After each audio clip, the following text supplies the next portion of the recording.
Hello and welcome to my first ever video on YouTube. It will be covering the game Limbo Eternal War and give you an example playthrough of one game. I don't have a partner to play, so I will play against myself.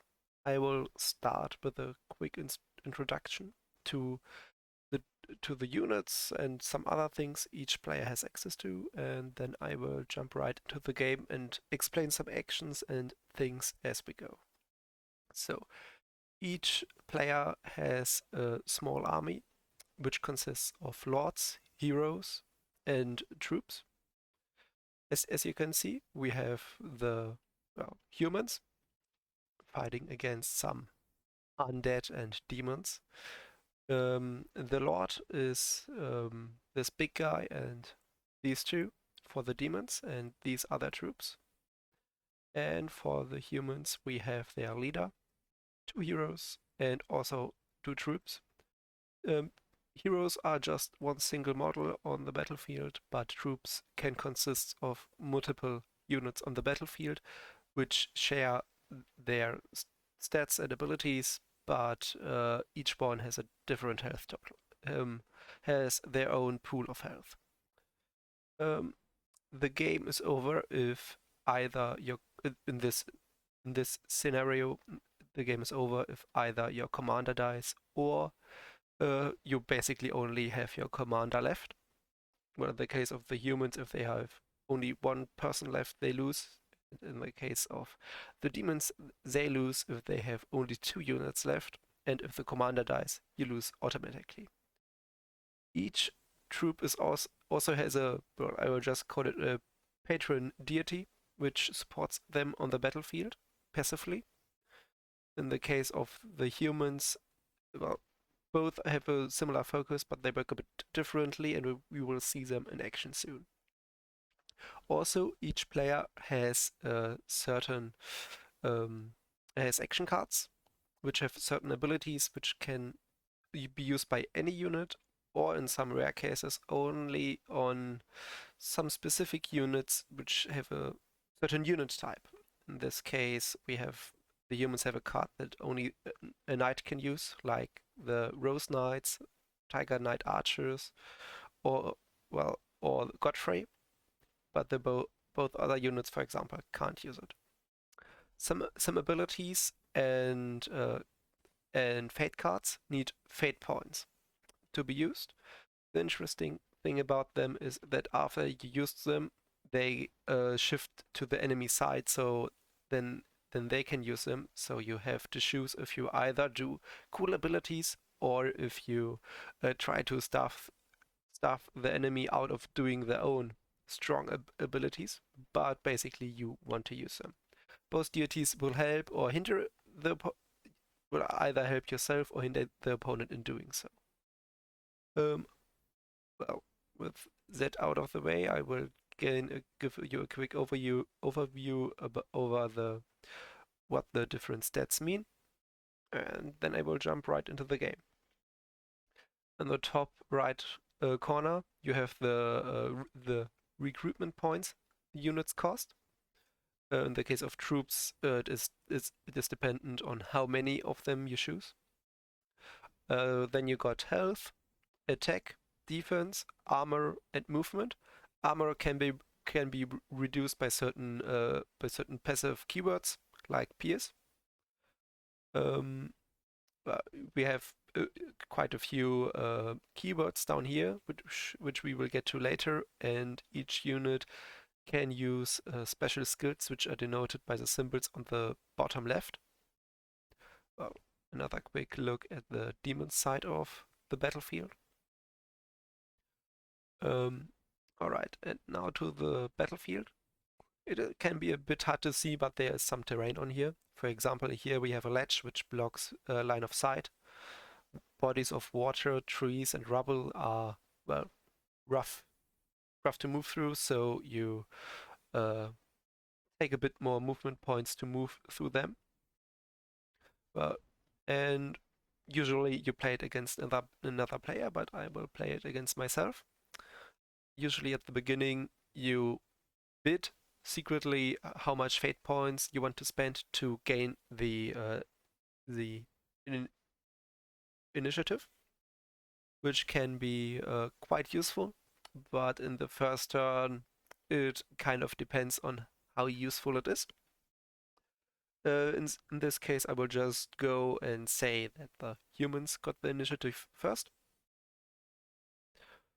And yeah, and basically the winner gets a fourth fate crystal because they need to spend fate crystals and give them to the player that now goes second. All right. I will then simply start by moving some troops ahead. The humans have the only ranged unit on the battlefield, but there are skills of of the demons that can damage you at range 2. They are a bit differently denoted. I will just give you a quick overview before I go into the battle. Um, you have the melee attack, and after the backslash, you got the attack for the ranged attack, and then the range. You can go over this range, but that will give you penalties. But yeah, I will just start by activating the Rose Knights. I will just turn them sideways like this. I don't know if I can say it, but I just turn it by 90 degrees like in a certain card game to denote that they have been activated this turn.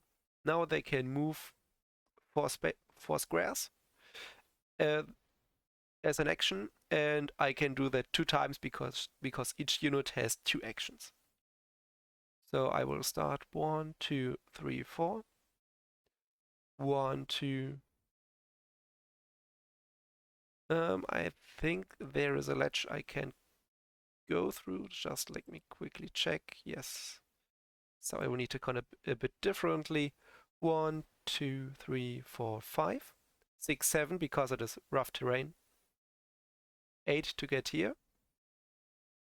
I will move the others too. 1, 2, 3, 4, 5, 6, 7. And lastly, these 1, 2, 3, 4, 5, 6, 7, 8.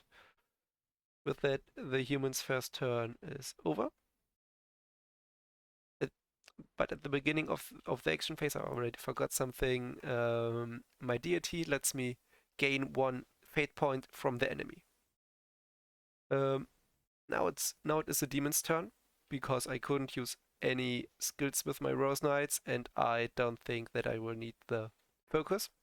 There are some tokens in this game, and for example, focus, which is a basic skill, lets you spend it to gain an advantage or disadvantage depending on if you attack, then you gain an advantage, and if you defend, the enemy gains a disadvantage, which we will get to once we get to the first fight. Now it's the demon's turn. Their deity um, eats a fate crystal because the human player has more fate crystals than the demons.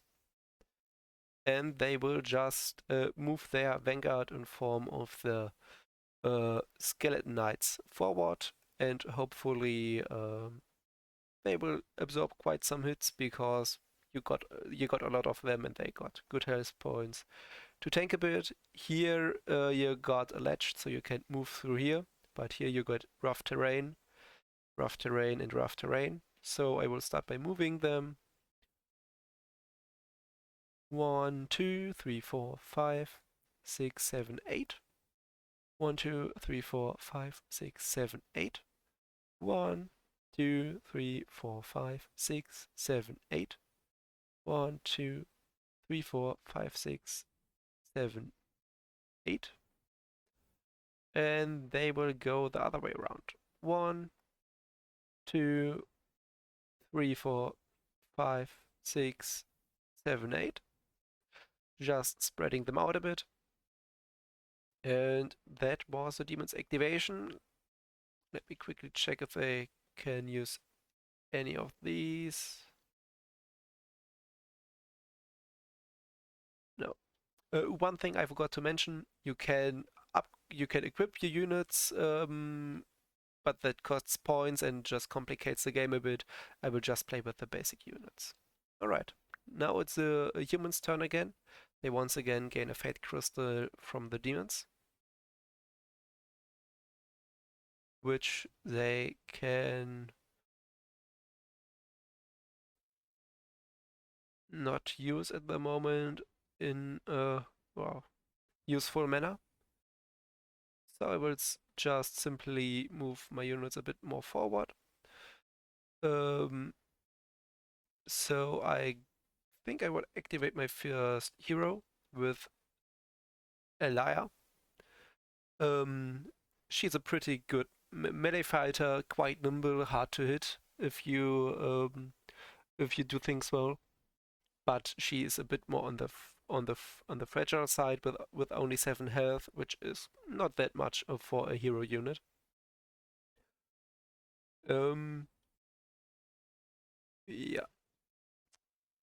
Yeah, she's a leader, so she can command troops to give them bonuses. 1, 2, 3, 4. She can move in here. I don't want to block my commander from moving out. The commander is interesting because it's basically your strongest unit, but if the commander dies, you lose as well, so you have to choose when and where to use him properly. So I moved with her. Then I can command a Rose Knight to give them some bonuses, which I think I will do. This allows me to give them a boon, which can boost their attack, defense, or speed by 1, uh, which I will quickly grab from the bag.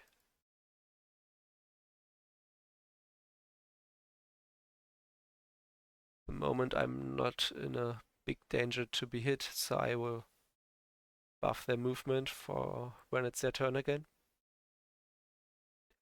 Now it is the demon's turn again.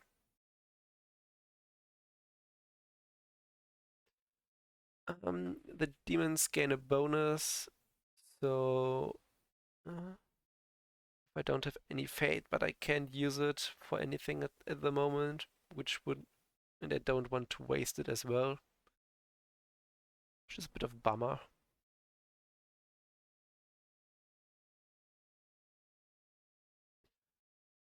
Some of these units say rank, which basically says that leaders are over heroes and heroes are over troops, that normally you can only command units that are below you in rank. For example, Elia can ignore that if she is commanding rose troops and heroes, which can be quite powerful if you build your whole army um, around that specific type of units. But it's not important right now because we only got 1 unit of Rose Knights. But there are different kinds of Rose units. There are some more heroes that are also Rose Knights. So yeah, that can be quite fun to build an army around that. So now it's the demon's turn, and they will use the other troop, their mm, Messergeist, and they will move once again as well. 1, 2, 3, 4. 1, 2, 3, 4. They have a special ability. They can fly, so they ignore the ledge here, can simply fly over it, and they can ignore the rough terrain other units have to walk through, which is quite handy as it gives you a fair bit of mobility with them.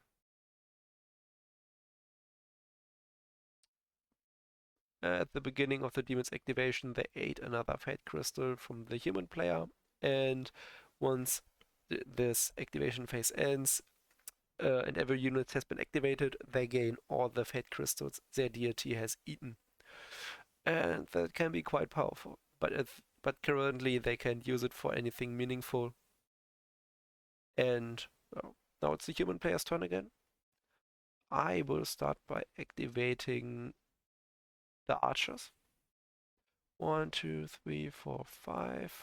1, 2, 3, 4, 5. 1, 2, 3, 4, 5, 6, 7. Because of that, they got a pretty good position to shoot at the battle that will hopefully take place here. Though it, I might have to move them a bit closer because the demons have no reason at the moment to get close to me. And the demons turn, and another fate crystal gets eaten. Got to turn this card. Some keywords are more important for your fate cards than others. For example, Lilith is arcane, so she's basically a mage, and as such, she is not as good in combat as other units, but she can use special fate cards and has quite good abilities as well. But I will move my tankier hero forward, which is Mokrom. 1, 2, 3, 4, 5, 6, 7, 8. That should be possible. Mm, Sadly, it isn't, because this is rough terrain as well, so he has to end here, or you can... No, he can't move in here as well, so yeah, that will be the end of his movement. Um, these arrows denote if an action takes... if a skill takes an action or not. He used his 2 actions to move. Now he can use lot of the Deathless because it is a white arrow, which means it's a free ability. Um, so he can command these undead, and he will give them some movement as well, a bit of a movement boost. So I will simply clone it and put it on here as well. And he can command as well if he wishes to, and I think he will, because there's no point at the moment in gaining a focus. Just let me quickly look if there's a limit to the amount of boosts you can have. Boons. Okay, you can have multiple boon tokens, but only one of each type. So he can command the guard, or he can command the geese. I think he will command the geese to gain a movement token as well. So once the actually fighting starts, his units are a bit more mobile. Heroes, I think I already told it, have a third free action, which is they can use one of their lower skills, which is usually command, or command a troop, or focus themselves. And there are some others, but that are the 2 main ones which most heroes have. But for example, she can evade, which makes her harder to hit, and she can channel, which gives her basically a fate point only she can use, and so the enemy won't gain any advantages from that. Yeah, now that's over. The humans once again gain a fate crystal because of their deity, and they will activate their hero, which will move 2 times. 1, 2, 3, 4, 5, 6. Getting into a position where you can move out next turn. And he will command the archers and give them an attack boost, because I hope that someone will be in their range next turn. And that is that already. The demons turn again. They eat another fate crystal. And then Lilith activates. She can move 4 tiles as well. For spaces 1, 2, 3, 4. I think she can't because there's a ledge there. Yeah, there's another ledge, and she can't get over it because she doesn't have flying like their lord and the geists. So she will have to go around it. You can't move through enemy units, but I'm pretty sure you can move through your own as long as you don't end your movement on them. 1, 2, 3, 4, 5, 6, 7. And then she can channel, which gives her a fate point only she can use, which is quite nice for obvious reasons, because you can move skills without the enemy getting any advantages from them. And now it's the human lord's turn. They once again gain a fate crystal from the demons, and they move 1, 2, 1, 2, 3, 4, 5, 6, 7, 8. They're quite big, so there is not a lot of space for them to move around because there's quite a bit of terrain, which kind of hinders them oftentimes. Um, they also get a free channel similar to the demon lady just now, because they are also uh, well, they're also quite focused on using fate cards. But that was everything they can do. They can attack it. They can do melee attacks at a bit of a range, which is quite useful. They are huge, so they can't be moved as easily as other units. I forgot to gain a channel, she needs to damage herself, so she won't do that. Now it's the demon's turn again. They once again eat a fate crystal. And now Wrath is able to activate as well and move around.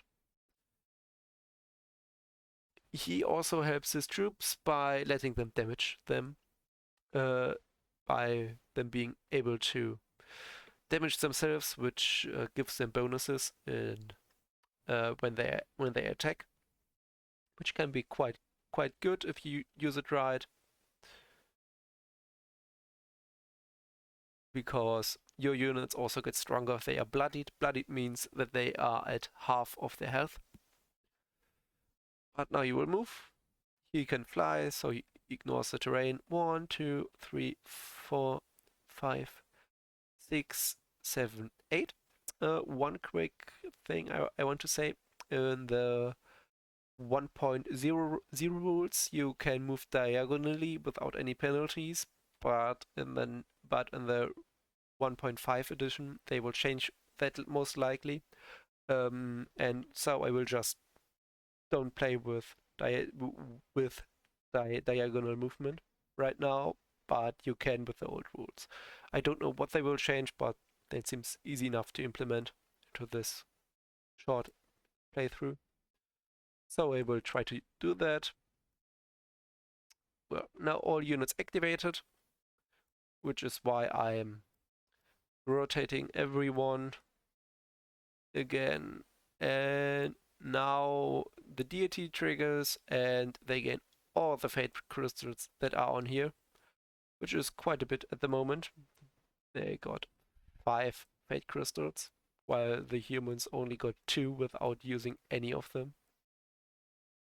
But yeah, that was the very first turn.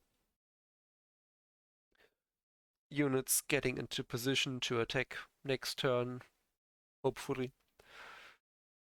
Now both players will draw another fate card.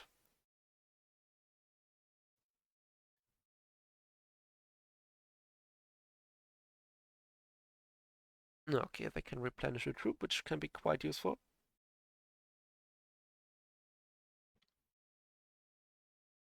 And the demons...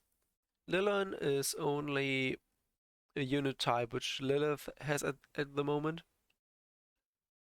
But it allows her to disrupt the enemy formation a bit.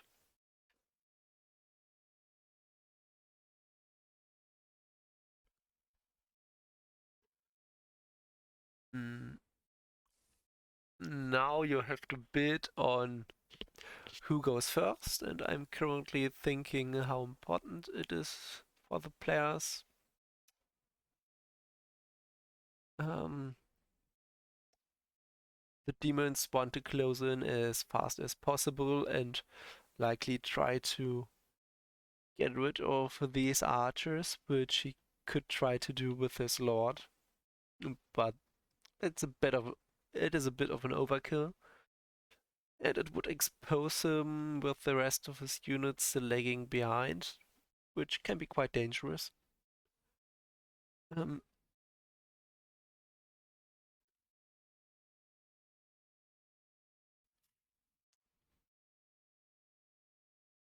it's a, the humans don't really want to go first because their archers are a bit out of range, so they want to close in.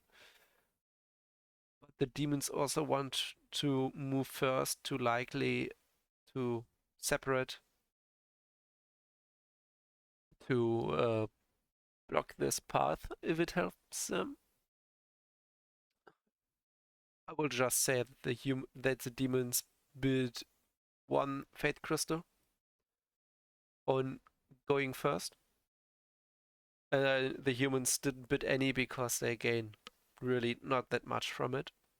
So the demons go first, and they will start by activating their guards, their undead,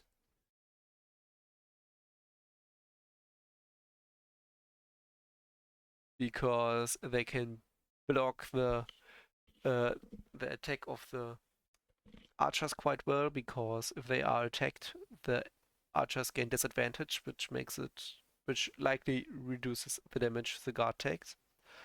So we will start by moving them 1, 2, 3, 4, 5. 1, 2, 3, 4, 5.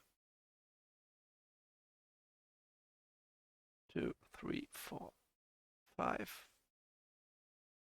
1, 2, 3, 4, 5. And he's a bit separated, so we will try to put him in with the other units. 1, 2, 3, 4, 5. They could move 5 because their movement got boosted by the boon.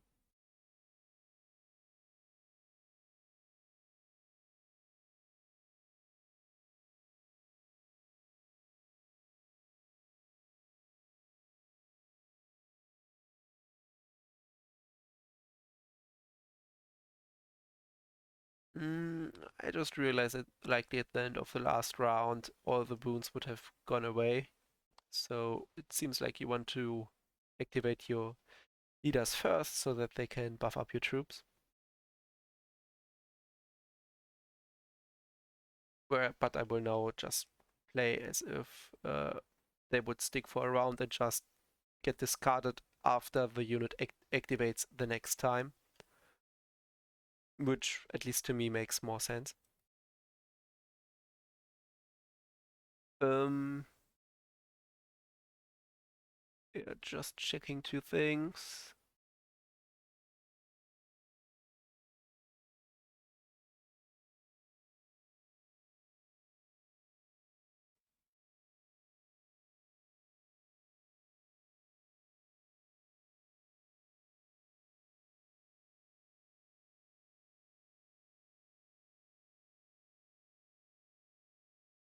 Just checking what it means when they are guard. Guard allows them to intercept an attack against another unit in their army.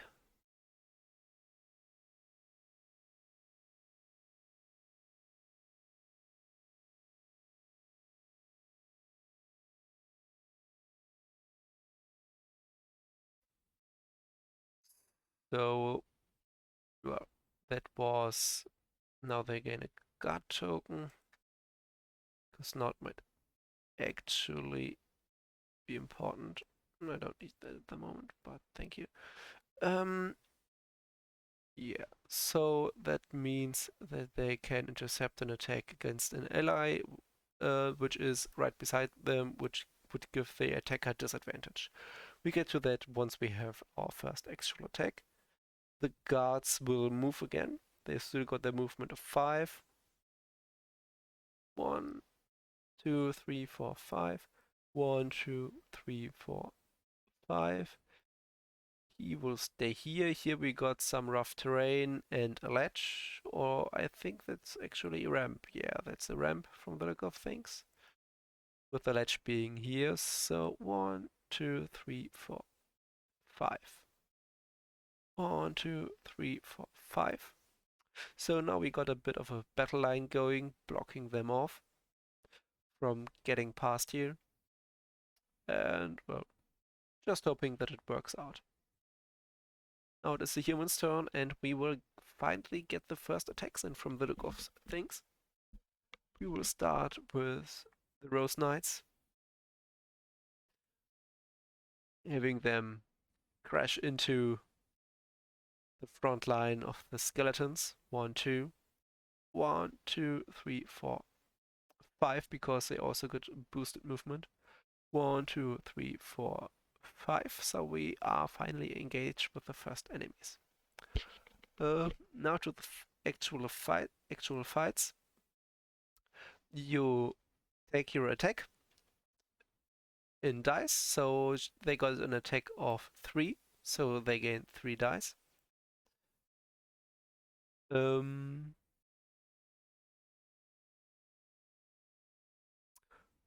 Flanked is only if you actually are on the other side of an enemy if you attack them. So this guard would be flanked if I had a Rosnet on the other side, but we don't have that right now, so we sadly don't get the bonus. And well, they are guarded,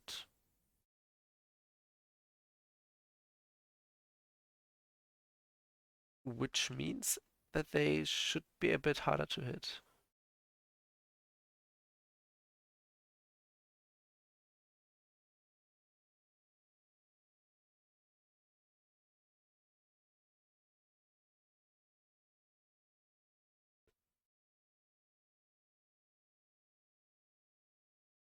Mm, just checking what exactly the threat range was.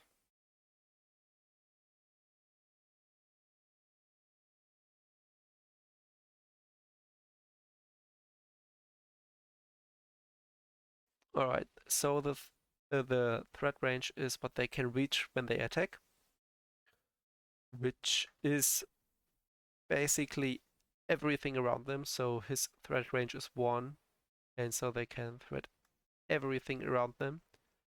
So I will start with her attacking him, and she's threatened by him, and he guards his buddy beside him, so she's at a disadvantage of 1. That means that we take 1 more dice, and basically the demon player then decides that which of the 1 dice we discard, which naturally is the highest one, in this case a 4.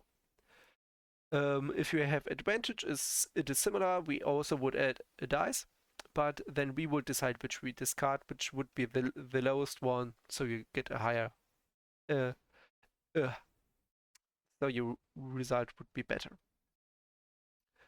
Here attack now is 5, which gets divided by the enemy's defense, which plus his armor, which is 1 plus 3, so it's 4.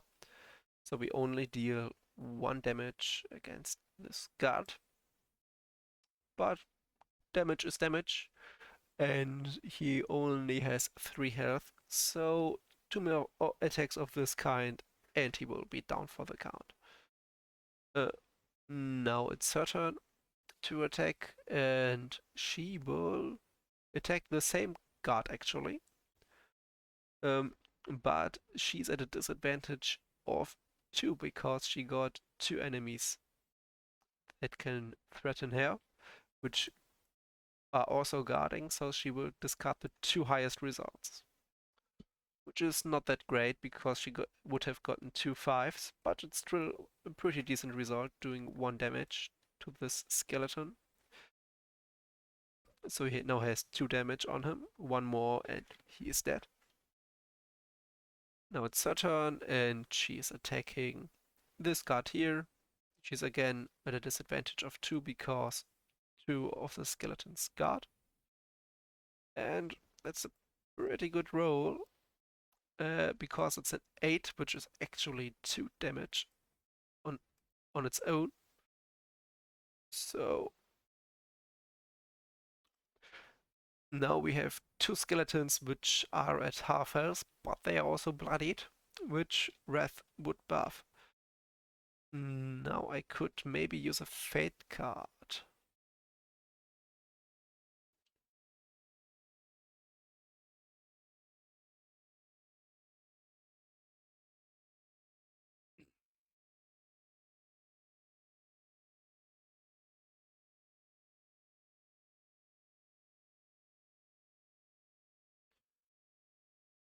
At the moment, I can't really use any of this in a meaningful way. So that was the activation. Ah, right, I could have used her ability, which would have given them a bit of a bonus. Alright, I forgot the keyword, though it wouldn't have mattered. They got accuracy 1, that which basically adds 1 to the result of of the attack, but it didn't matter in this case in any of the rolls. Uh, anyway, now it's the demon's turn again, and they will move their guys forward, I think, to try and flank the Rose Knights. They got a movement of 5. 1, 2, 3, 4, 5. Which barely is not enough to attack, which is a bit of a bummer.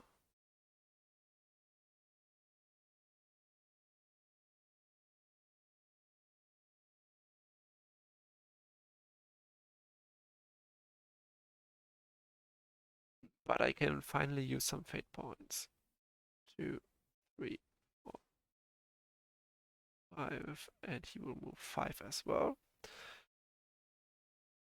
So the demons can try to box the humans in here, which is not a really big space, which is quite cramped and can lead to the humans blocking themselves off from things they want to do. Now the demons will use the first fate point to use a special attack of the Mesageists, which is the disorienting blast. Here you got the fate point costs. It is a ranged attack with 3 dice and at a range of 4. And it basically confuses the enemy, which will in this case be Godfrey, because he's kind of scary if he attacks. Um, so yeah, they will roll 3 dice,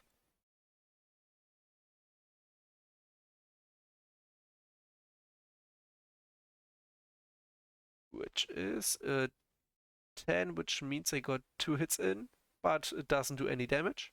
But, or rather, instead of damage, he gains negative status effects, in this case, dazed or break. Break is the opposite of a boon, so instead of getting something good, you get reduced in that stat.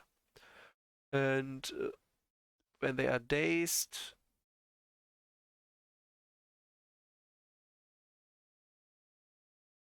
and dazed is the opposite of focus. So if he's attacked, the attacker gains advantage, and if he attacks, he gains disadvantage. If he is attacked, the attacker gains advantage, which is not nice. So we will quickly pick a dazed token, which should be this one, and then a break token. I don't think I will attack this turn, so I would instead choose the reduced attack. And now it's the human's turn again. Now this fate shifts over to the human side, and the Mesa guys have done their job for this turn. I was able to place them a bit differently. I think I will keep them like that, but 1, 2, 3, 6.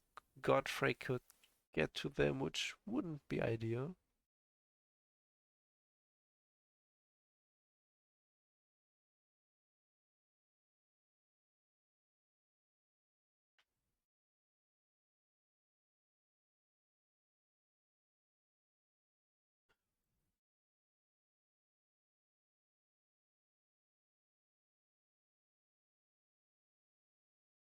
And they certainly don't want to be too close together if you should decide to attack them.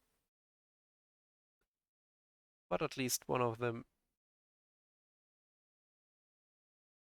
needs to be in range actually. So yeah, because he is in rough terrain, he gains a disadvantage, or rather the attacker gains an advantage if he's attacked. And the ranged attack just now was at a range of 5, but there's only a range of 4, which does reduce the attack, so he only took one of the negative effects. And I think I will go with the reduced attack in this case, because it seems more useful if he decides to go for it. Because he has a cleave, which can be quite nasty, but he can't get in a good position to use it. But he can still do some things. 1, 2, 3, 4, and then he can attack this geist with an attack of 4, but he only has 3 because of this, and he's attacking from rough terrain, so he likely gets a penalty for that as well.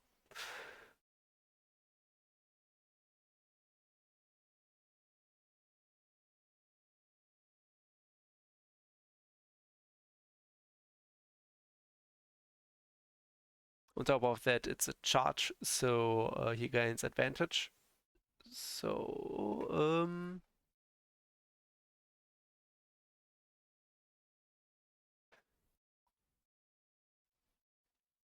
he gains an advantage for. So he gains 2 extra dice, 1 for advantage and 1 for disadvantage. So he will basically discard the highest and the lowest result, which can be quite annoying. And the 5 goes, the 1 goes, and then the 5 explodes, which means you roll another dice and add the result to it. So you got 10, that was a 3, 10, 11, accuracy 2, 13, and I think that Geist is dead. 13, yes. The Geist is dead in one hit. I will put him here just so that we have a bit of an overview. And then he will also use Born Leader, which does cost 2 fate, but it allows him to command one of the Rose Knights,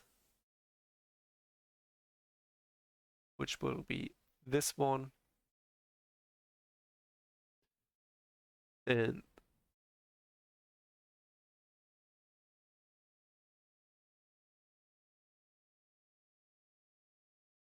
she will once again attack this guard. She also gains.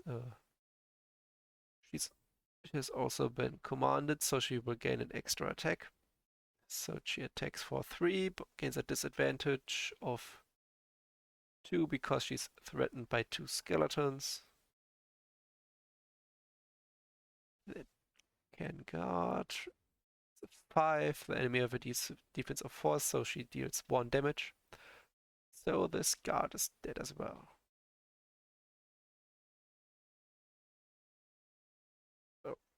That was quite a good turn for the humans so far. Hopefully I didn't forget anything for the demon side. What does the wound mean again?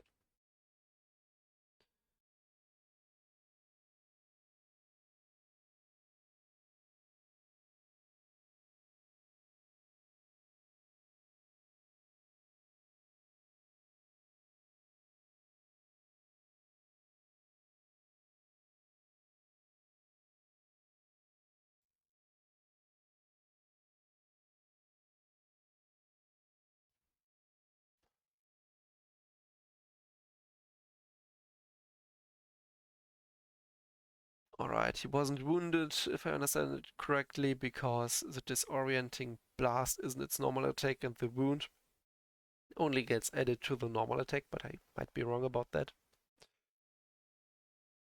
But it's the demon's turn again. So let's see how that will go.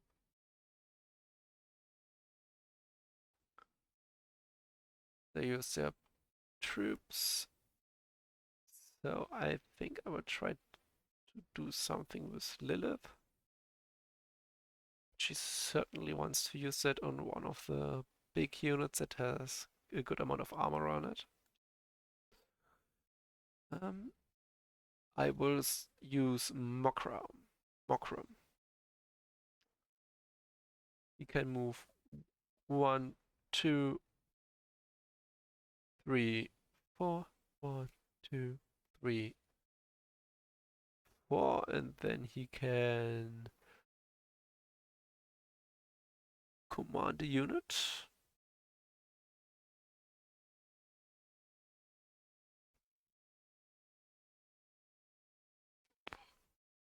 With commanding a unit, he will choose guards. Let's say, like, will take a bit of a beating soon. And he will give them some more defense, which hopefully protects them from a bit of damage.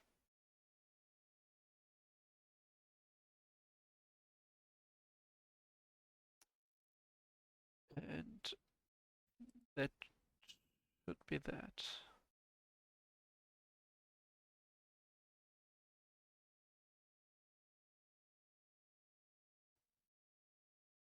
Now it's the humans' turn again, unless the Doomians will use something next turn. So sadly, one of their fate crystals gets stolen once more by the human deity. I will activate Elia, who's quite good at one-on-one, but she can also command Rose characters, which are the Rose Knights. So she will simply 1, 2, 3, 4, 5. So she will simply move here and command them 2 times. First one is to give them a defense boon to keep them alive. And then the second one is an attack boon so that they can hopefully attack better next time.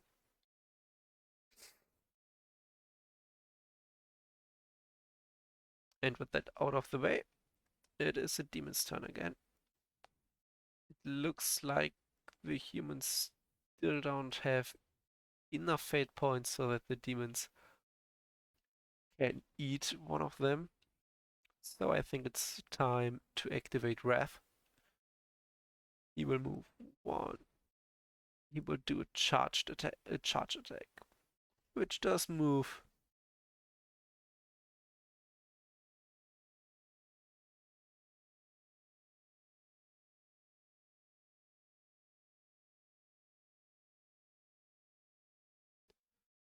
Which does mean he moves only in a straight line. 1, 2, 3, 4, 5, 6, 7. And hit that poor archer, which likely will not survive this attack.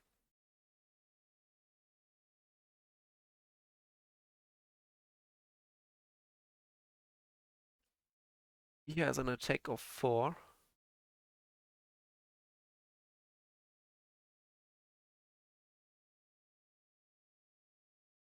And he got a lot of zeros. He didn't even do 1 damage, right? Yes, deadly 2, which means he gains his bonus at attacking for sure. I'm just not quite certain what this is at the moment.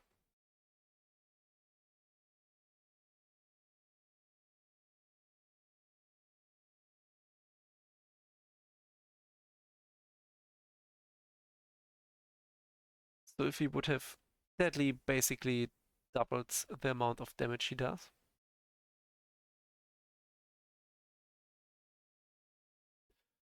But he sadly just didn't do any damage at all to the archers. So he deals absolutely no damage, which certainly is a bit of a bummer to him. And now it is the human's turn again. And I think they will activate their archers. They will start by moving. Well, at least most of them will move.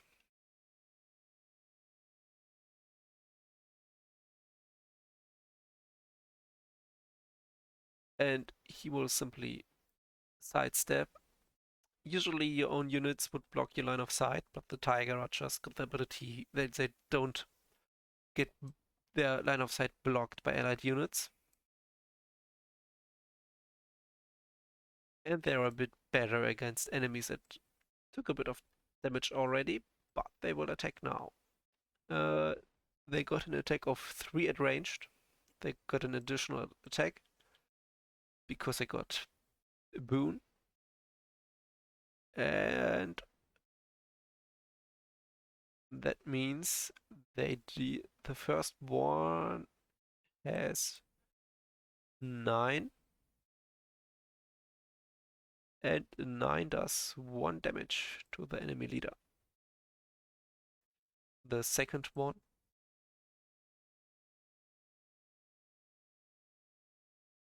right at the beginning of the human's turn, they stole another Fate Crystal. It's an 8 and an exploding one. So it's an 11, which is still only 1 damage because he got 6 defense and they don't got any piercing damage to get through that armor. And for the last one, I will use the second ability of the deity. Spend 1 Fate Crystal and give him accuracy 3, so he adds 3 to his result, hopefully dealing more than 1 damage. That does look like a good attempt at exactly doing so. It's 10. It's 18. That's 3 more damage. Wrath already got 5 damage on him, so I will quickly replace them with a token denoting a 5. But he has 18 health, and if he should hit 9 health, he would be bloodied, which would allow him to hit harder when he attacks again.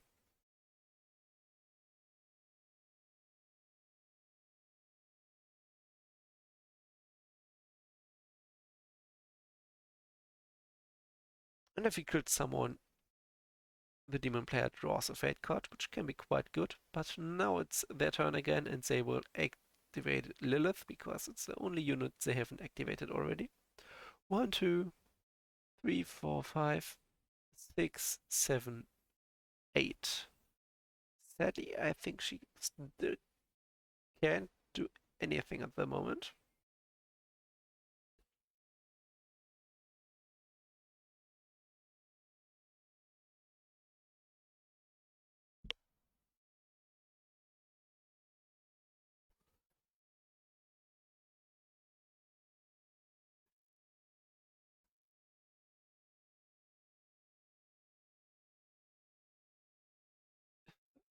I think she might. No, she will be better off here. Now it's the humans' turn again. They can activate the leader. 1, 2, 3, 4. They can't move her any further, which is a bit of a bummer.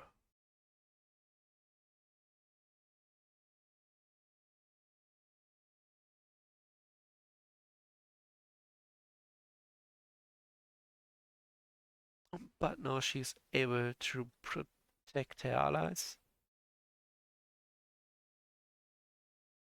But I don't think she's able to do anything else right now, actually.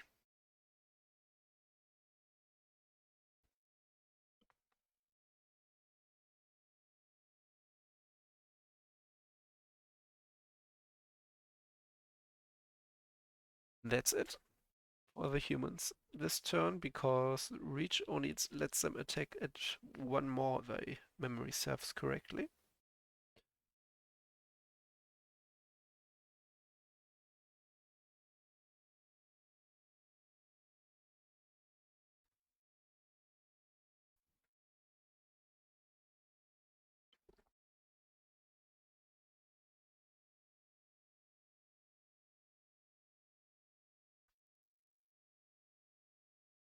So she channels once more, and she will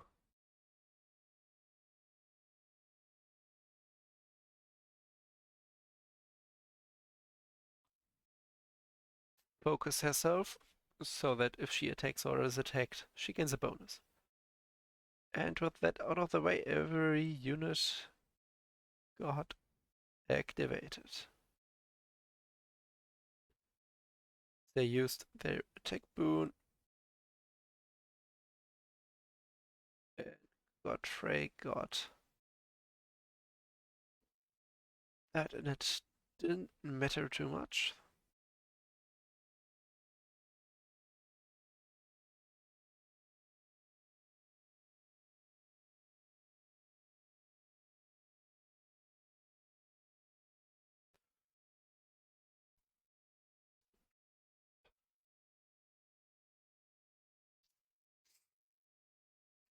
I think this turn both players would have a reason to try and go first. For the demons, they would certainly want to get their skeletons in position and maybe get an attack in with them. Though killing a Rose Knight might not be that good, because then the other two get buffed and can counterattack, which can be quite annoying. But they certainly also want to get some of their heroes into attack ranges as well.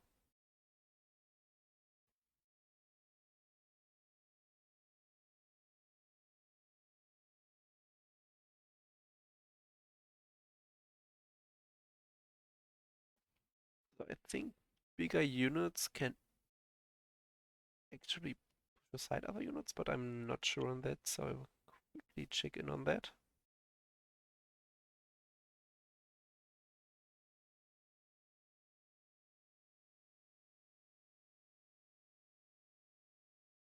Sadly, you can't. Um,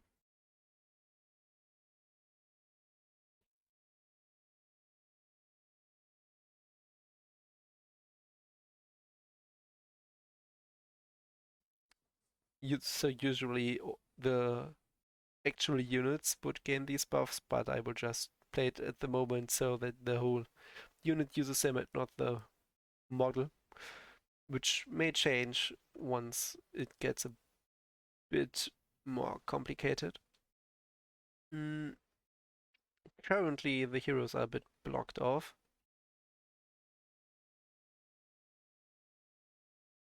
so they can't do terrible much either, but I think the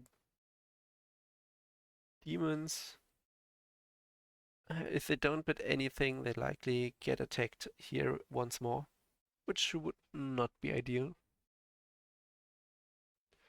because it could be another 5 health less for their leader. He would then certainly hit a bit harder.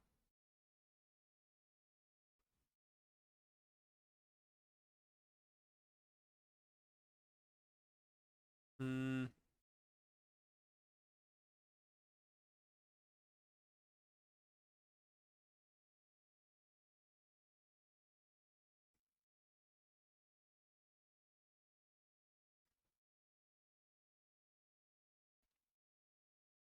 the demons bid to fate and win because the humans would also bid to fate because currently both would have quite the advantage from going first. But the demons go first, and so their demon eats a fate crystal from the humans, and Wrath will go first, hopefully finally killing one of these pesky archers off for good.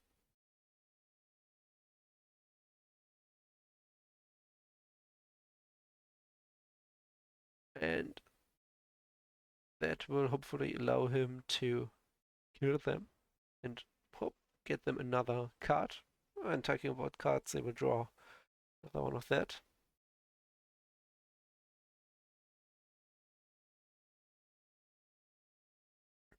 Or he could simply push through them if he wishes to. Interesting.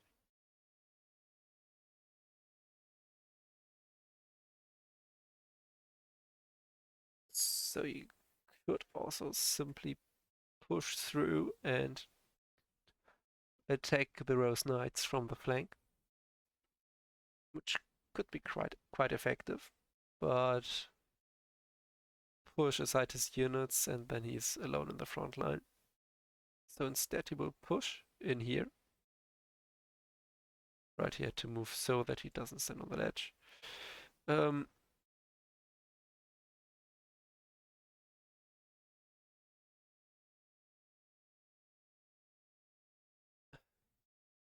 you will attack here, push this one back, and then start by hitting this archer. And he has 4 attack.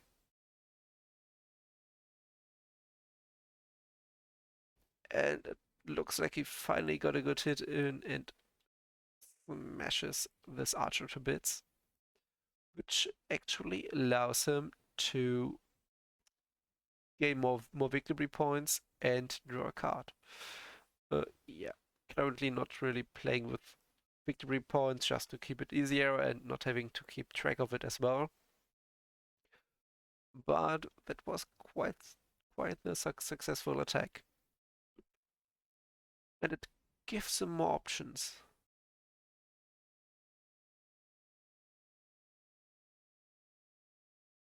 Okay, mm, but that was his activation, and now it's the human's turn. The deity once more relocates a fate crystal to their side of the board, and now they can attack.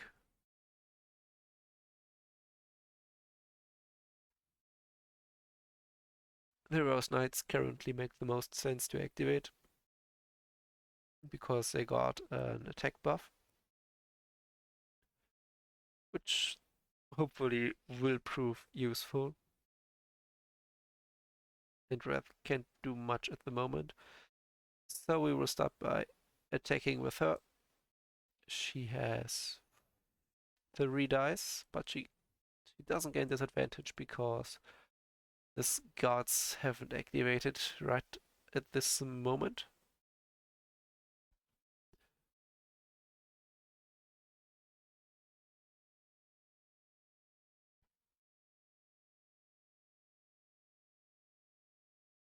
They're not inside because it does block line of sight.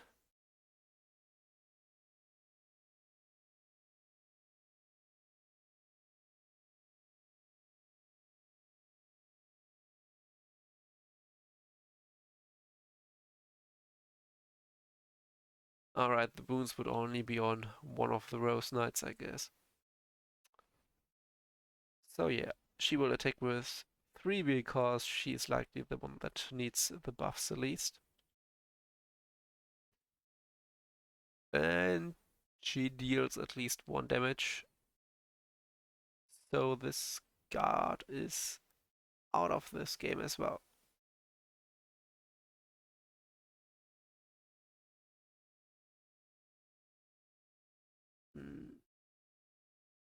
they don't get any bonuses from that. He only buffs attacking when they are bloodied.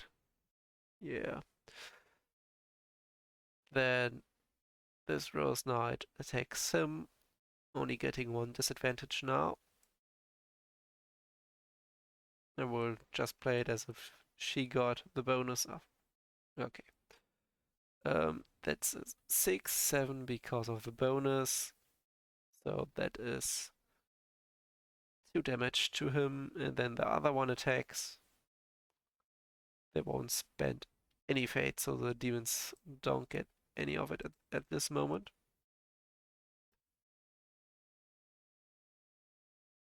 So she hits for only 2, which isn't enough to actually kill him, so I will need to mark the 2 damage he took.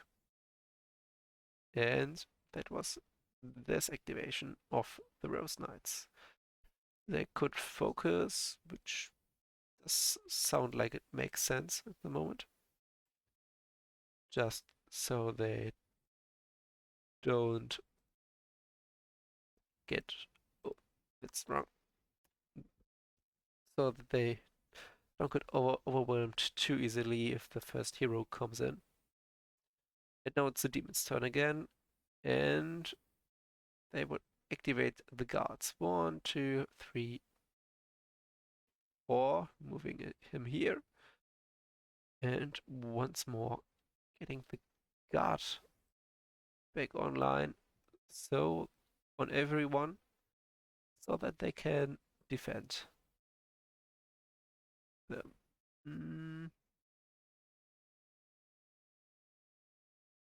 And because of Wrath, they will most likely get the one that is damaged. No, he sadly isn't adjacent, so he doesn't get any bonuses for being bloodied, which is quite the bummer, but well, what can you do? Um, we will start by I can still sidestep, which does sound like it makes sense.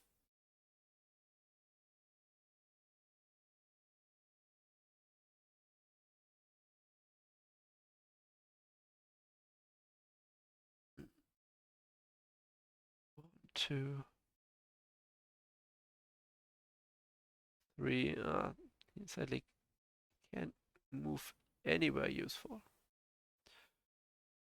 which is quite a bummer. So I will just keep him here for now, and they will attack because now he gets a bonus to his attack value because now he's adjacent to Wrath, and so he got an attack of 3 against the Rose Knight, which uses her focus to give him a disadvantage. It is one more die. No, that's a bummer. So yeah, she got a defense of 4, so she only takes 1 damage from this swing of the skeleton. And he will attack her as well, but he doesn't get the bonus for being bloodied. But she isn't in defense, she isn't focused anymore, which is quite useful because now he actually manages to deal another damage. 1 more and she will be down for the count. Which certainly would be nice to kill another one of the human player's units. That are the skeletons done. Now it's the human's turn again. And they will, they just used these the last turn.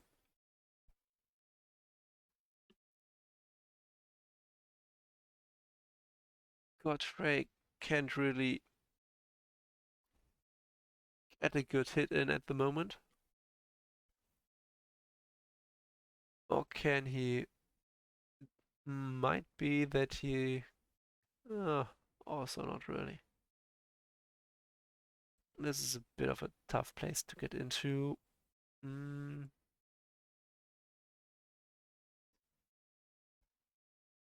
I think I will be a bit bold and move her 1, 2, 3, but keep her adjacent to some other units so she isn't completely alone, which wouldn't seem that wise.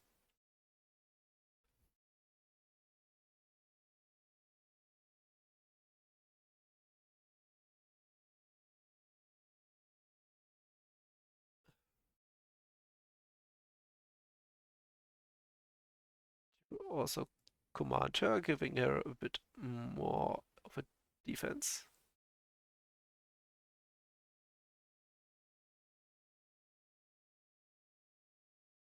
Duelist gives her a bonus if she's only threatened by one enemy, and that means she can attack with 4 dice. She isn't threatened by him, so there are no bonuses for her. For the enemy, that is 12, 16.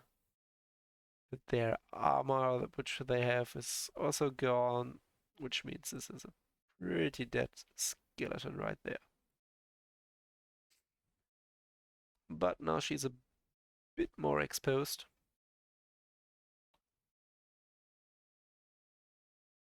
Right, activated.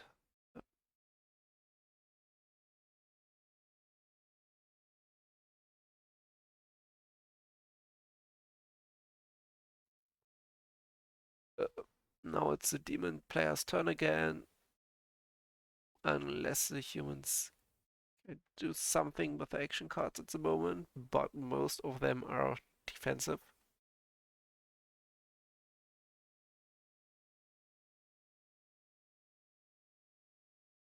So now it's the demon's turn. They eat a fate because the humans got the most of that, and they can finally attack Hero and hopefully Winter 2.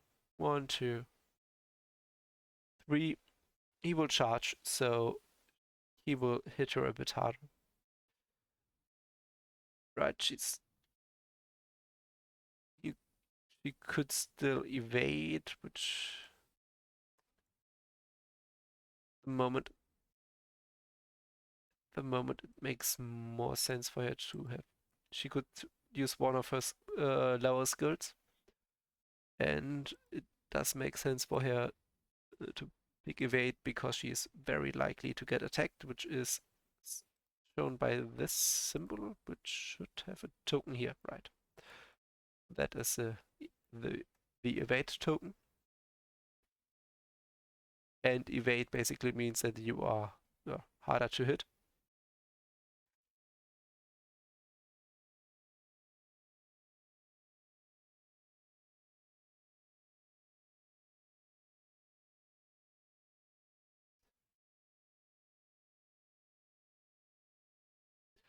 Which is basically the opposite of accuracy. It reduces the attack value that is directed at them, but it is discarded after the attack,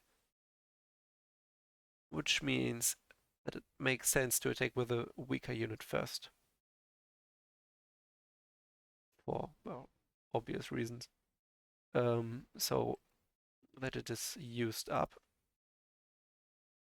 So it's likely what they're going to do. They will use the guys. Yeah, they will use the Geists and move him in here. And they will move here. All right, they can do that at the moment. They can try to attack the Lord and try to wound her.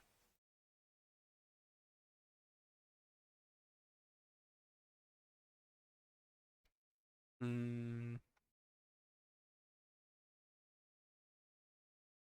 or try to attack Godfrey and wound him.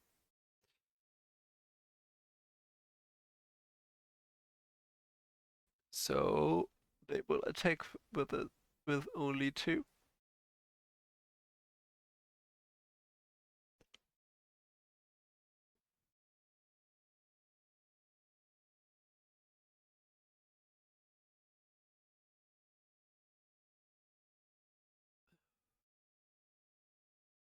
It's a 10.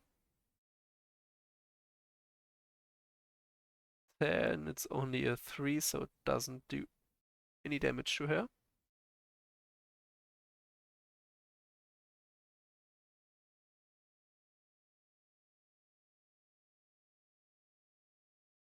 But it used up her token, and the second attack of the second guys goes against Godfrey and actually manages to hit him, which means now he is wounded, which is basically like bleeding in other games. So he will take damage at the beginning of each of his activations. And he also takes 1 damage, which is quite useful to have dealt some damage to a hero. And hopefully the wounded status will stay on him for a bit longer, so he will lose some more health because of it. Now it is the human's turn again. Demons couldn't use any of their skills, alright. And the humans can, the archers and Godfrey and their leader.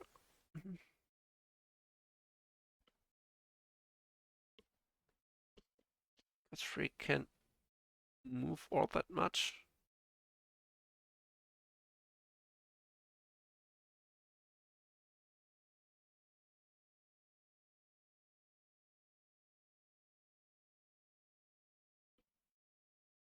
I think I will activate Godfrey. So I will take another wound and I will roll the dice. And it is a 3. So the wound is discarded, but still that was not that strong unit. 2 wounds to a hero, which is quite useful. He will use Born Leader, which lets him activate another unit by commanding them, which will be this Rose Knight. He will give her an attack boost on top of their defense boost, which actually was not that much used anyway. And then she can attack this Geist, which means it is attacked for 4 damage. Or with a strength of 4. That die explodes. Only one more. 5, 14.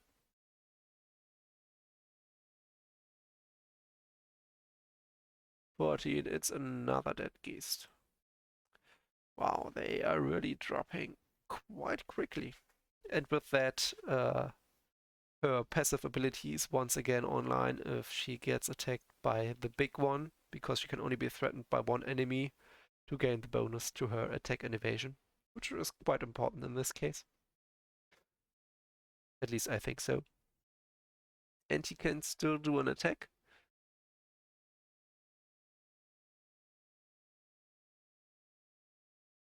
And he can still attack that other geese that is now adjacent to him that just dealt 2 damage to him. Getting quite a lot of 5s for the humans at the moment. 13, that's just enough to knock out the last geist. That the geests are gone from the battlefield.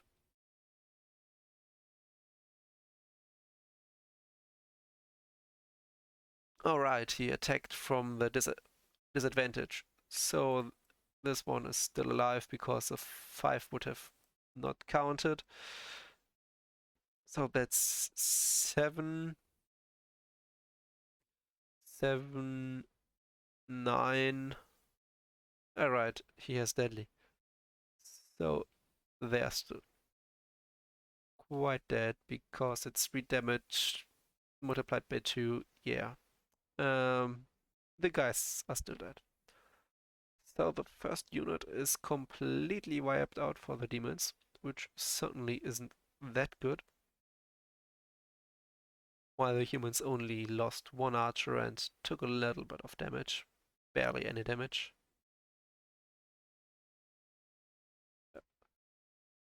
Maybe they can turn it around this time. They eat another fate crystal from the humans, and they can activate their undead leader. Well, no, most of the units are actually dead. At least most of the troops are.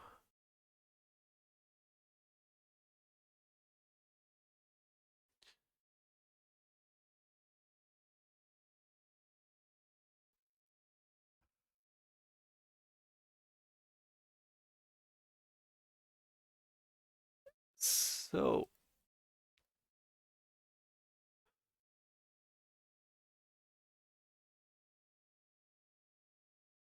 mm,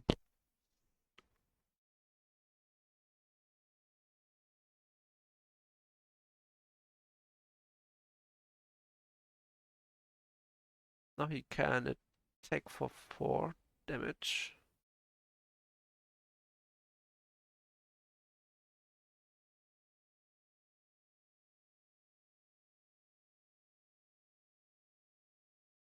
And with attacking 4 dice, he ignores her non-existent armor, which is not that good. Mm, she has no advantage. That's 9.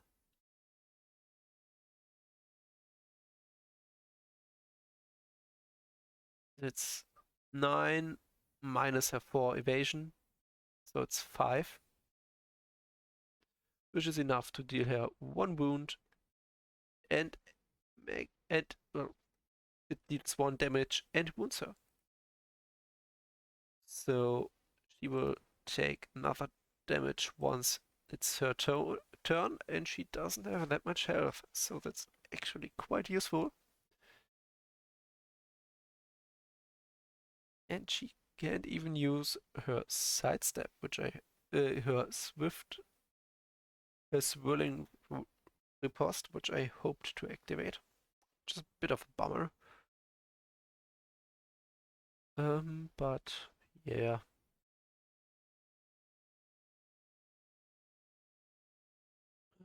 that was his activation.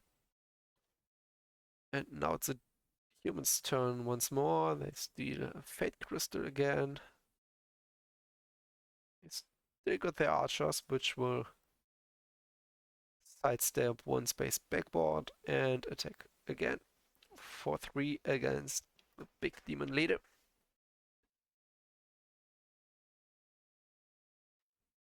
And they deal 6, which should be 1 damage if I'm correct. That is 1 damage. Or rather, another 1 damage.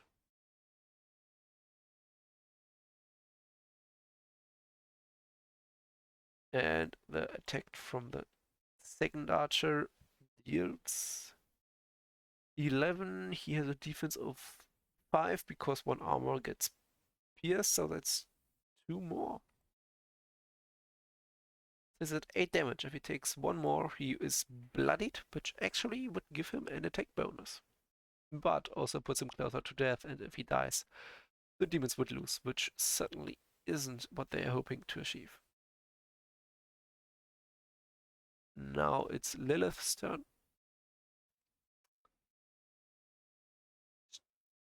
The deity would eat another fate crystal unless they can use one of these. At the moment, I don't think I want to use any of it.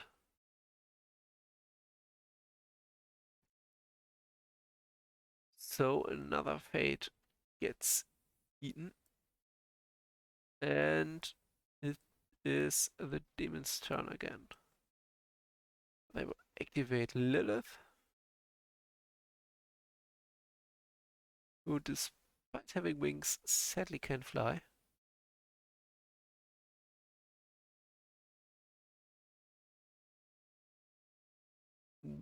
1, 2, 3, and now she can see Godfrey, and so she will use a luring invitation to pull him closer, if that is possible. Yes, it is. So she pulls him 1, 2, 3, 4 closer. I'm just assuming that it works out even on rough terrain because, well, you are moving them and they most likely don't want to be there.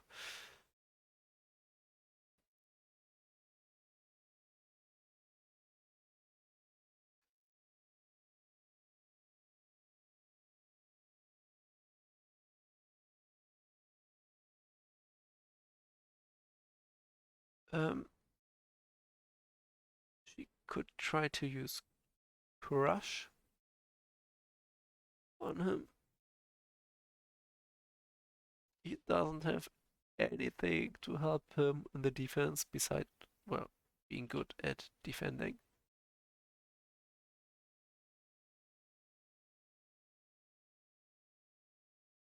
Then she will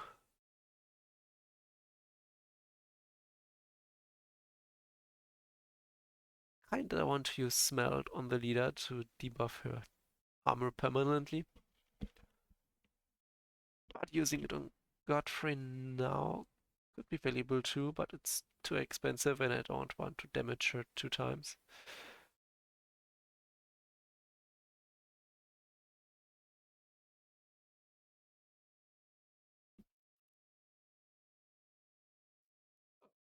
With that out of the way, she can attack him. She attacks with an attack of 5 and she pierces his defense. And I decide to use Crush, so she gains a disadvantage of 2, but she also gets an advantage of 1 because he's on rough terrain. So she gains 3 more dice and reduces it one of the lowest ones and the 2 highest ones.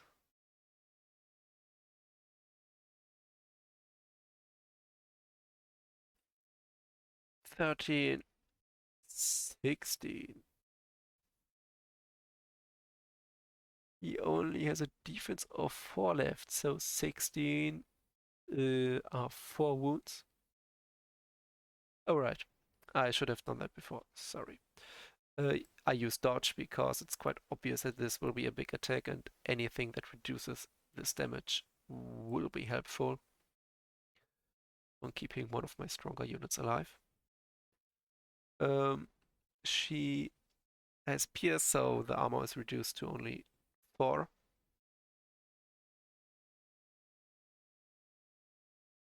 Mm, and I used Crush.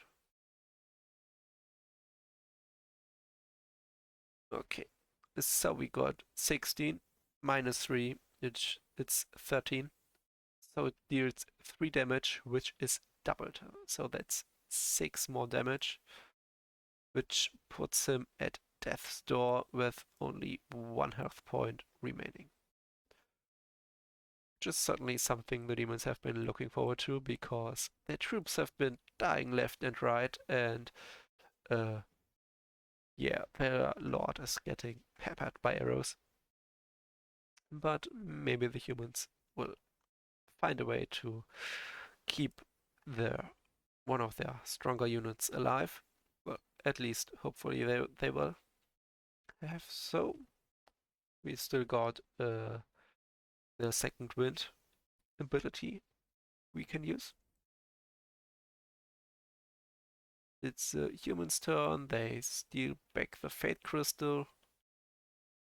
And interesting. Um,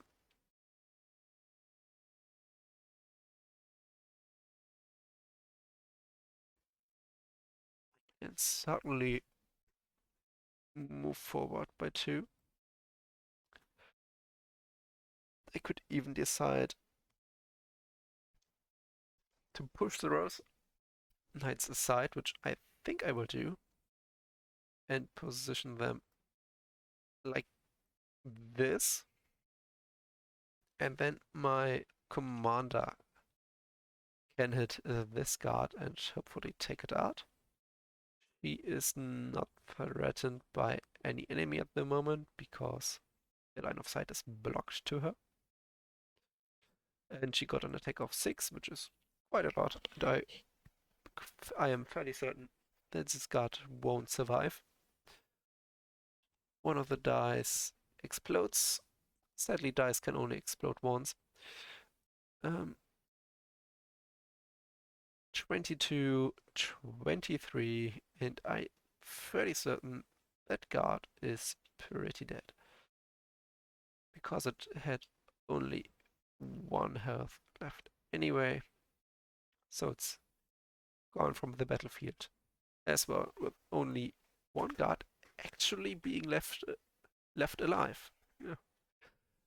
The demon's units certainly have been dying quite a bit in this game. So she can still command a troop or give herself. She didn't need the focus. She will give herself a focus, a channel. Kind of want to keep the second wind for herself.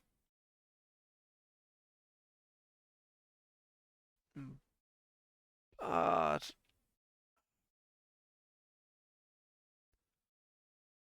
next turn the demons have quite a bit of fate to use.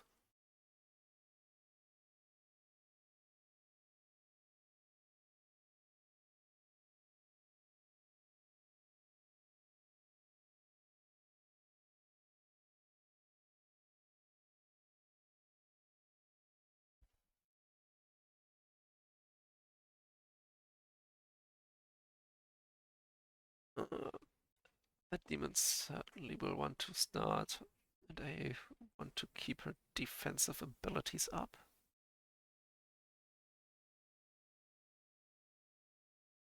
But she can't use them right now anyway. She still has 1 movement point left, and she ignores rough terrain because she is huge. So she will move here, that way she can support Godfrey if he's attacked again. Okay. Oh, I sadly can't, but I can save any of the other ones. Alright. With that out of the way, I think this turn is over. Both sides ready all their units. Draw fate cards, slip away. It's a card for Elia. An enemy declares an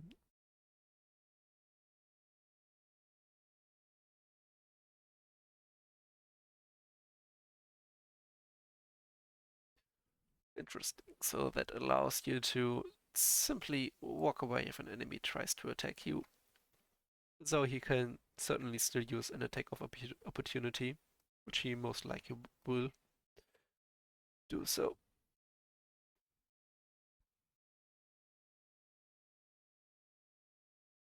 Interesting. That way he can block her from moving, which most likely doesn't do that much at the moment.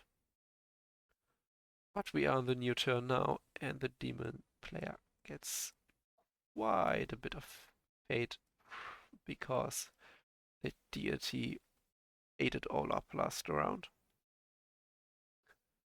Both players have quite a bit of an incentive to go first, but both players also want to have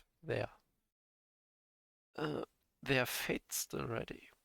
Which is quite an interesting predicament to be in. I don't think the humans basically have to choose if they want to be attacked or if they rather are on the attack themselves.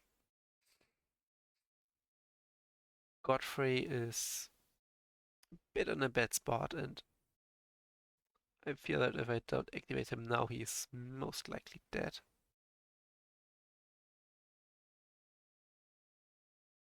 Because she can hit quite hard if she wishes so, and she can give herself advantage, and he's at a disadvantage. Attacking her is not the easiest thing as well. And she can decide to use Dominate on him too. So she could send him into his own allies and then attack him from behind.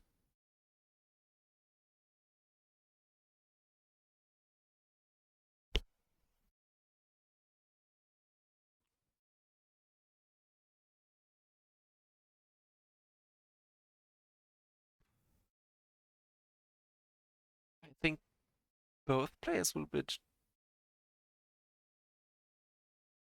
two on going first.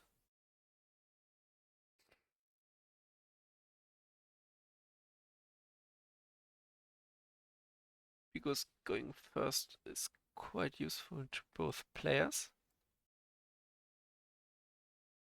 In which case, in the case of a tie when determining initiative,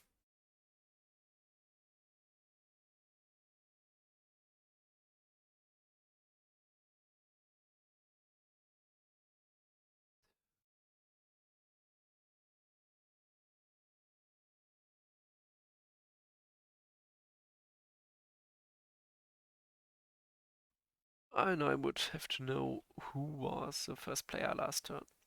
I'm fairly certain that was the demons.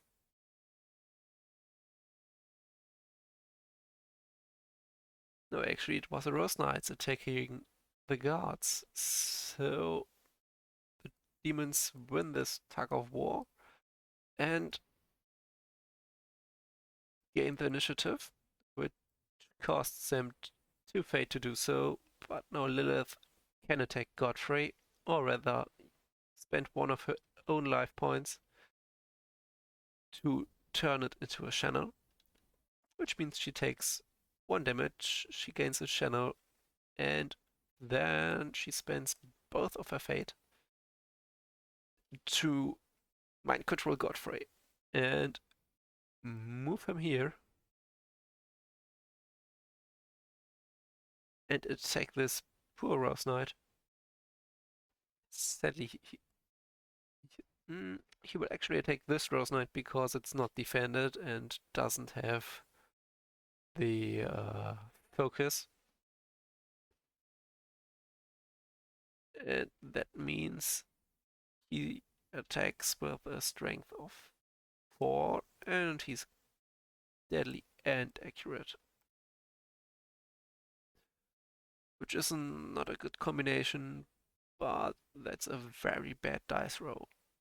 So, well, that's still a 3. And a 3 does manage to deal 1 damage, which is doubled to 2. But it certainly isn't what she was hoping for. It certainly looked like she might be able to kill that Rose Knight with it. Sadly, she wasn't. But now she can attack him in the back and with her 5 attack, which most likely takes him out. Alright, I wanted to use Veronique's defense skill. Telekinetic shield. I think I sadly don't have an ability that's able to heal him, yeah. It costs 2 fate. No.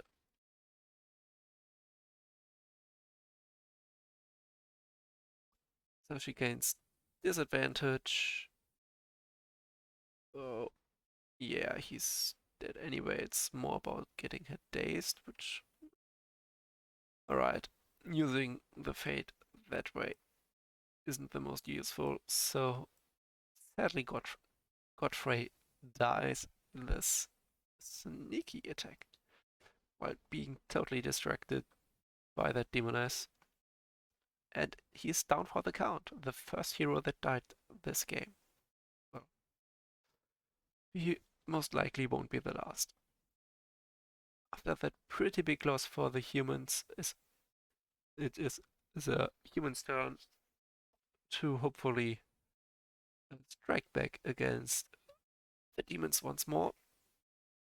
And they will start by activating Elia. Elia will use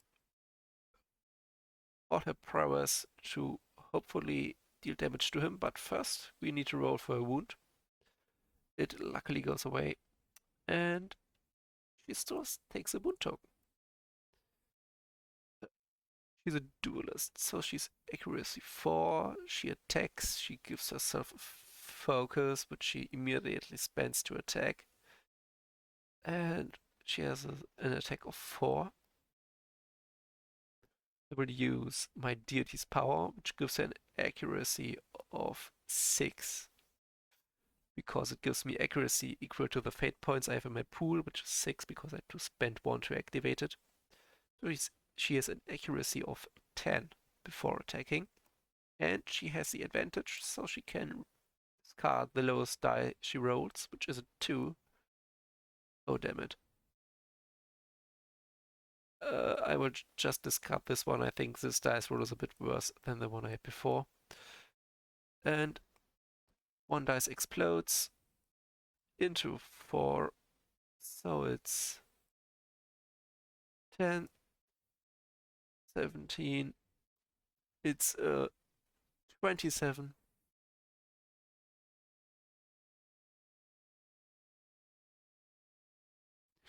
Yeah, I would have used the defender if he can. No, he can't. It's not so good.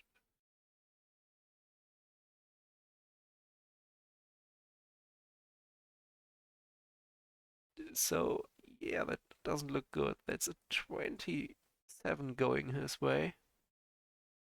There's no good way to reduce it. So that's 5 damage dealt to him, which reduces his life points already. So he's bloodied, which means he gains some bonuses from Wrath if he's adjacent.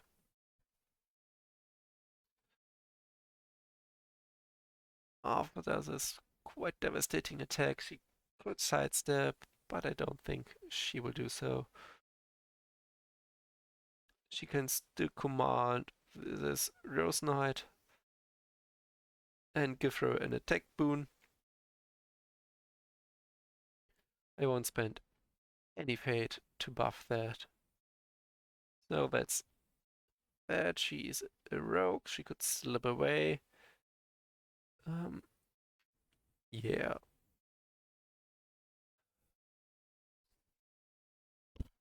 Oh, right. I should have used Impervious maybe to try and save him, but I don't think it would have changed all that much. Because only 1 more damage and he would have been dead anyway. Um, but I will have to use it at some point. Um, that was this attack. And now it's the demon's turn again. Should they activate their last guard? I don't. I think it makes more sense to activate Wrath and try and deal some more damage. He certainly wants to prevent the Tiger Archers from focusing, but he also doesn't want to be attacked, which is quite annoying. I think he will move in here, pushing aside this Rose Knight, and he will attack Elia.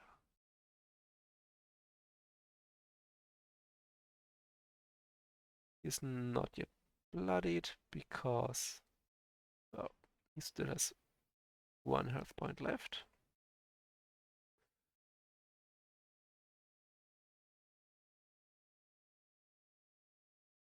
He can't use his ability that costs 2 fate points, which is a bummer because he could have damaged himself to get himself bloodied. But now he can get to attack Alaya, which already has some damage on her, and she isn't the most defensive one. He has 4 dice against her. No way at the moment to buff his attack.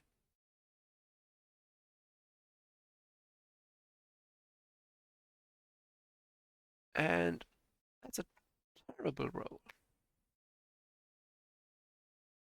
That doesn't do any damage at all to her. Sadly.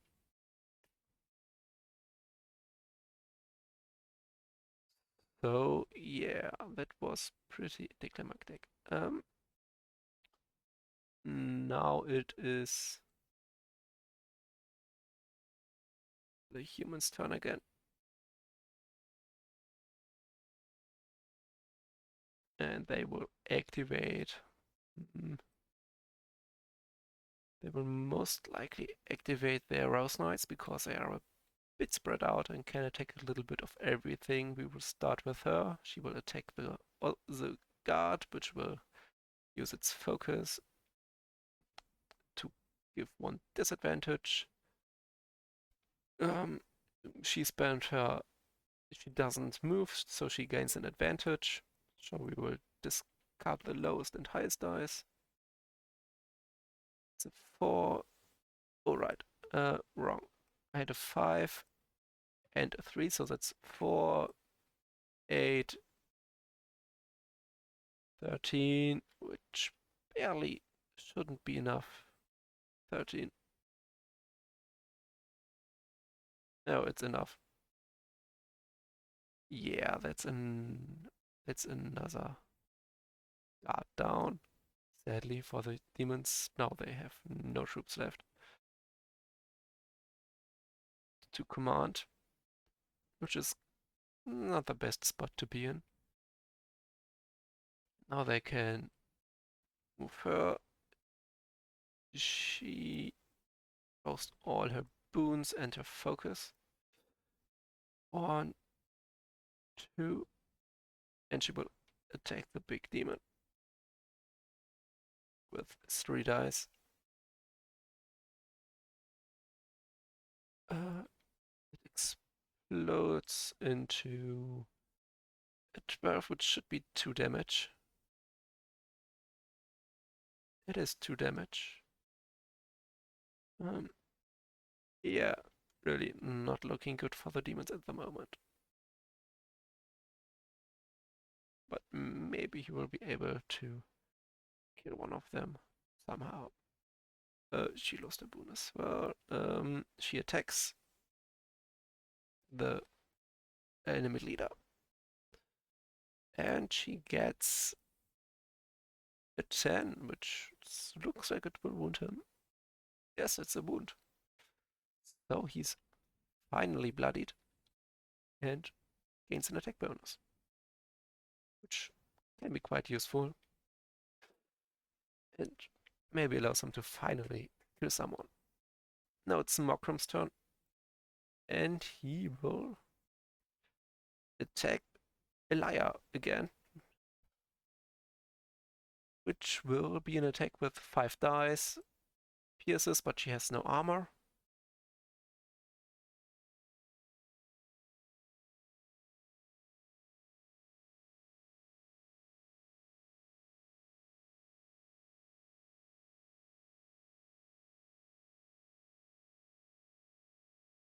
He will focus, so he gains an advantage.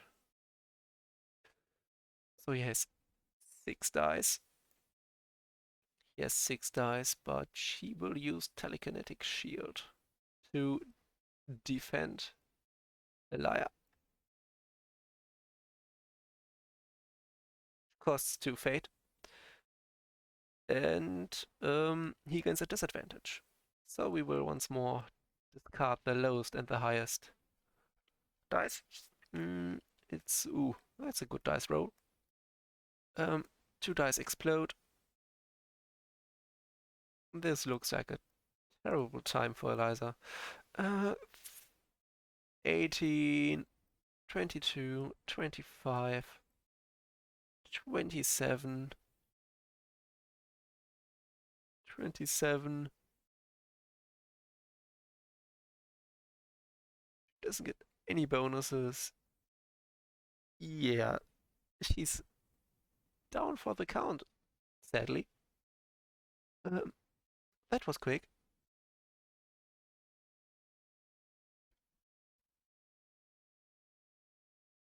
So Liar is also down for the count. Really not looking good for the human heroes at the moment. Both of them are now killed, only leaving troops and the leader, while the demons only have the two heroes.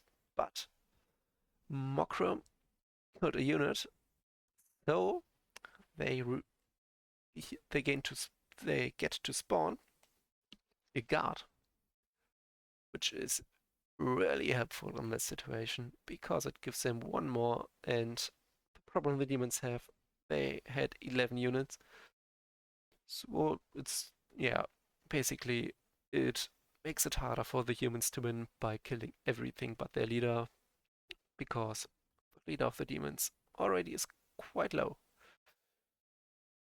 Um, Now it's the humans' turn though. The Rose Knights activated, and now the Tiger Knight archers can shoot at Wrath. They will focus, so they gain another token, another bonus, so they have an attack of 4. Um, to explode. It doesn't look too good. They got a fade because of their deity. That's 18. That's 3 more damage. That's really not looking good for the demon leader at the moment. Um,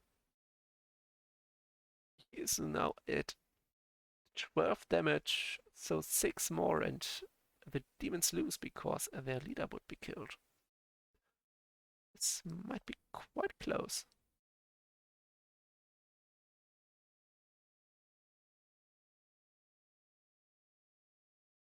Um, Second attack with the second archer. Once again, this goes away, and once again, 2 dice explode. These dice rolls are pretty good. That's a 17, which is 2 more damage to the leader. Oh, right, that were 2 tokens. 2 more damage puts him pretty close to dead. 1, 2, and copy this one.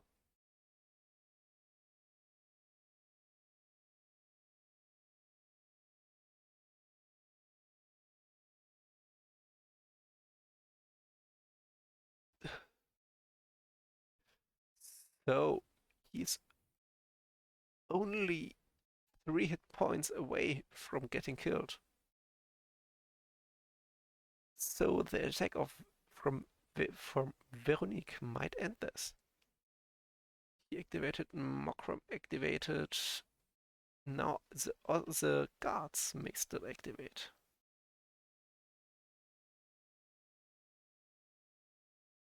And the guards will do just that. The guard will defend automatically at the end of its activation. Um, it will also focus, and it focus. It can't do that much at the moment.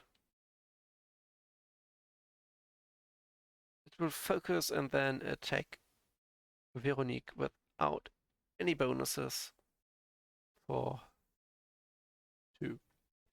Oh, right, they are not dice. Maybe they will do something. Oh, they might they actually managed to do 1 damage to Veronique. Now it's Veronique's turn, though. She will focus herself and attack the big demon. And right, one got eaten. Um, and that means she doesn't got any good bonuses. That she attacks with 6 dice, 7 because she got advantage. Does he have something to defend himself?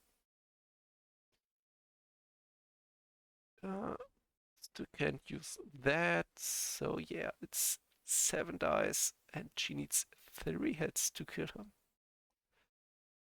That might not do it actually. That's only 2. But she pierces 2, so his armor does nothing. So he only has a defense of 4, which means we got 4 hits, which is enough to kill him. With that, the game has ended. And the demon leader has been killed.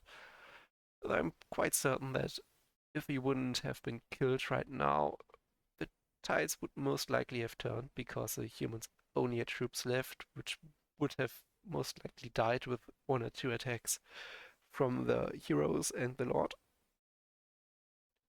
So yeah, it was quite favorable for the humans most of the time because demons and undead got some bad bad engagements and the dice rolls. The humans had some pretty good dice rolls, which quickly turned the tides in their favor. I'm not sure. I think it was also a mistake to move Wrath here.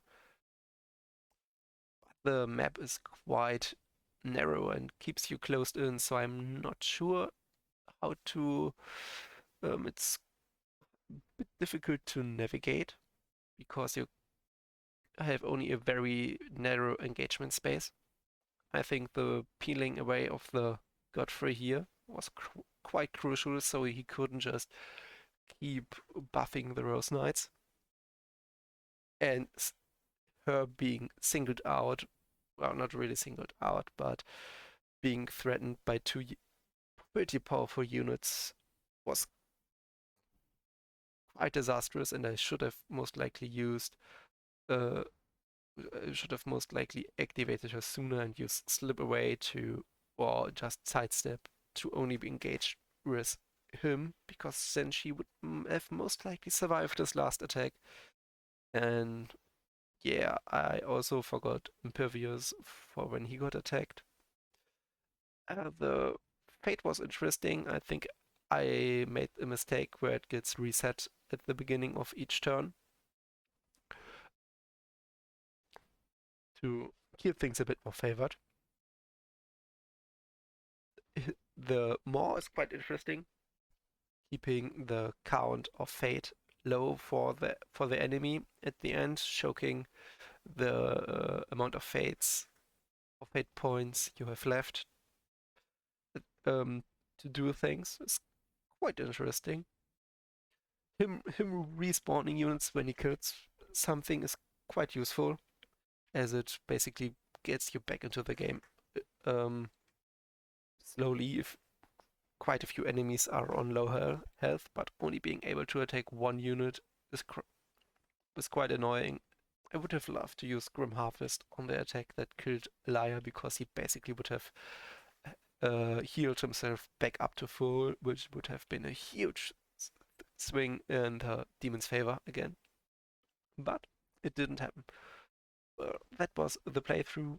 Uh, Maybe you have watched till now. I don't know, but if you liked it, just leave a like, and if enough people like it, I will do another playthrough where know I then know the rules a bit better. I will likely use some themed armies around certain troops with some upgrades, likely theme the human army around the Rose Knights, and the demon army most likely focused on, well, demons, and well, see how that goes. Or I might do a playthrough on German, which I think some might like as well. I don't know. I see there are some backers of there are backers from Germany in the new Kickstarter. But well, this was my first video, so um, I'm still getting to learn some things. Uh, now ha- have a nice day, and hopefully see you soon.